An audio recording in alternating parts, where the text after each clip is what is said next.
Bom, no vídeo passado nós paramos no capítulo 11 de Ezequiel. Nós estamos aqui fazendo aqui a narrativa completa, a leitura de Ezequiel 28, no trecho em que fala sobre o rei de Tiro e que a doutrina antiga, a crença de que o diabo um dia foi bom, era anjo de luz e se rebelou contra Deus e convenceu outros anjos também a se rebelar contra Deus, diz que é nessa passagem de Ezequiel que mais faz referência a esse tema, e também Isaías 14. Então nós estamos em Ezequiel 28, nós estamos vendo aqui se realmente o diabo é contemplado aqui nesse trecho, se está falando do diabo ou de quem está falando aqui nesse trecho de Ezequiel 28. Eu até penso o seguinte, Deus não tenta ninguém, assim está escrito, né? E para o diabo ter se rebelado, alguém teria que ter tentado o diabo. Não é verdade? Quem tentaria o diabo? Deus não tentaria. Não é verdade? Para ele de bom se tornar mal e querer ser maior do que Deus. Então nós lemos aqui, olha, filho do homem, levanta uma lamentação sobre o rei de Tiro e diz-lhe, assim diz o Senhor Jeová, tu és o aferidor da medida, cheio de sabedoria e perfeito em formosura. Estava no Éden, jardim de Deus. Nós já conversamos aqui no vídeo passado e eu repito, o rei de Tiro poderia ser bonito, nós não sabemos. Agora, que ele era aferidor, ele era, porque ele era o rei, era ele que mandava, era ele que dizia o que estava certo ou o que estava errado, e era nele que as pessoas se espelhavam para poder fazer o certo ou o errado. Dizendo, se eu não fizer o certo, então ele era o aferidor da medida. Mas ele não estava no jardim do Éden. Só que no jardim do Éden tinha realmente alguém que era aferidor da medida, foi feito como padrão da raça humana, foi Adão. E ele estava no jardim do Éden. Agora, o diabo estava no jardim do Éden? Não pode o diabo estar no jardim do Éden. Porque se a história contada, narrada, a crença antiga, diz que ele se rebelou lá atrás, no tempo passado, então ele já deveria estar agora sendo um rebelado, e não ainda está lá no Éden, no jardim que Deus fez depois de criar o mundo. Essa é a cronologia bíblica. Está entendendo, meu amado? Vamos em frente.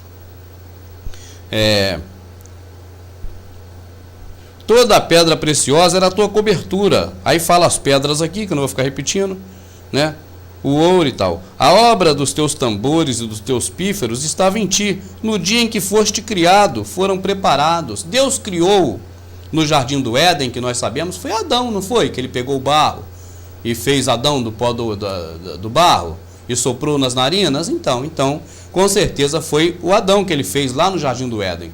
Não foi o Satanás que ele fez lá. A cobra já estava lá, a velha serpente, o diabo. Tu eras querubim ungido para proteger, e te estabeleci no monte santo de Deus. Estava no meio das pedras afoguetadas e andava. Adão não era querubim, meu amado. Ele não era espírito, mas aqui é uma metáfora, é claro que é uma metáfora, E também está falando, não esqueça, sobre o rei de Tiro, Perfeito eras nos teus caminhos, desde o dia em que foste criado, até que se achou iniquidade em ti. Adão era perfeito nos seus caminhos, desde o dia que ele foi criado. Ele foi criado do barro. E ele era perfeito? Era, até o dia que ele quis ser maior do que Deus. Tentado pela Eva, que foi tentada pela cobra, Pelo diabo, pela serpente. Mas existe outra parte na Bíblia que isso aconteceu também com Satanás? Não existe, meu amado. Então não tem como fazer um paralelo entre o rei de Tiro e Satanás até aqui. Há como fazer um paralelo entre o rei de Tiro e Adão, mas não Satanás. Na multiplicação do teu comércio se encheu o teu interior de violência, e pecaste, pelo que te lancei profanado fora do monte de Deus, e te farei perecer, ó querubim protetor entre as pedras afogueadas. O comércio de Adão não comercializava, mas o rei comercializava. E não esqueça que é lamentação contra o rei de Tiro. Agora, o diabo comercializava alguma coisa? Comprava, vendia? Claro que não. Se Adão, que era homem, não comercializava, quanto mais o diabo, que é espírito, não comercializava produto nenhum. Elevou-se o teu coração por causa da sua formosura. Corrompeste a sua sabedoria por causa do teu resplendor. Por terra te lancei, diante dos reis te pus, para que olhem para ti. Adão foi lançado por terra, foi expulso do paraíso? Foi, Adão foi. O rei de Tiro também, porque a profecia que começa no 28:1 e termina no 28:10, fala que ele morreu, que morreu lá da forma que morreu, porque ele era homem, não Deus, enfim. Né? Então, tem a ver com o rei de Tiro e tem a ver com Adão, mas não parece ter nada a ver com o diabo. Aí, ó, todos os que te conhecem entre os povos estão espantados de ti. Um grande espanto te tornaste e nunca mais será para sempre. Aí acaba aqui essa parte. Então, meu amado, temos 5 minutos. Vou ver o que está falando aqui, porque eu estou com mau contato nesse equipamento.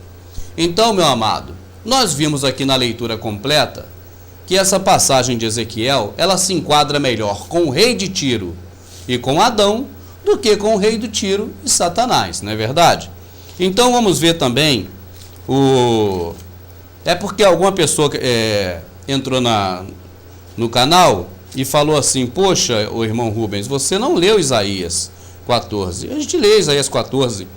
É porque ali em Isaías está falando, quem está falando ali não é a palavra de Deus, meu amado, ali são os reis.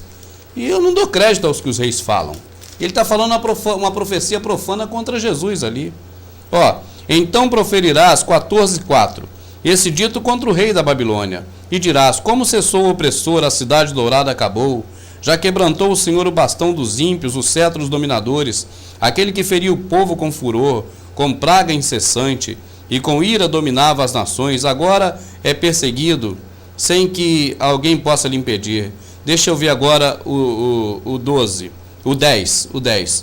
Todos estes responderão e te dirão, daqui para frente, ó, todos esses reis, claro, vão responder e vão te dizer. Quem está falando aqui a partir de agora são os reis da Babilônia, falando para o profeta Isaías, e não a palavra de Deus, é a palavra dos reis. Olha o que ele diz, ó. Olha uma profecia profana contra Jesus, ó. Como caíste do céu, estrela da manhã, filha da alva. Aqui, aquela tradução lá de São Jerônimo, mas é Jesus, esse título é de Jesus, ó. Como foste lançado por terra, tu que debilitava as nações. Jesus não debilitava nação nenhuma, isso é mentira, é uma profecia profana. E tu dizias no teu coração: eu subirei ao céu, acima das estrelas de Deus, exaltarei o meu trono. Jesus falava isso e falou e fala porque ele é Deus. Ele está à direita de Deus Pai, ele subiu realmente ao seu trono. E no monte da congregação me assentarei da banda do norte. Subirei acima das mais altas nuvens e serei semelhante ao Altíssimo. Não é semelhante ao Altíssimo, Jesus é o Altíssimo. Isso é a profecia profana contra ele. E contudo, levado serás ao inferno, ao mais profundo do abismo. E foi levado ao inferno, ficou lá 3 dias, não é verdade? Ressuscitou no 3º dia. Os que te virem te contemplarão, considerar-te-ão e dirão: este o varão que fazia estremecer a terra e que fazia tremer os reinos? Olha aí, caçoando de Jesus, que punha o mundo como um deserto e assolava suas cidades, que seus cativos não deixava ir solto para sua casa. Todos os reis das nações, todos eles jazem com honra, cada um na sua casa, mas tu é lançado à tua sepultura como um renovo abominável, com vestido de mortos, atravessado a espada, como os que descem ao covil de pedras, como corpo morto e pisado. Com eles não te reunirás na sepultura, porque destruíste a tua terra. E vai falando aqui um monte de besteira. Isso é uma profecia profana, meu amado. Não é feito por Deus nem pelo profeta de Deus, não. É pelos reis da Babilônia, que ficaram indignados, porque Isaías pregou contra eles. Repara, lê com atenção que você vai ver que o que eu estou falando a você é a pura verdade que está na palavra. O diabo, ele sempre foi mau. O diabo, ele foi homicida desde o princípio e nunca se firmou na verdade. A palavra princípio usada nesse texto por Jesus quer dizer princípio mesmo, na fundação do mundo.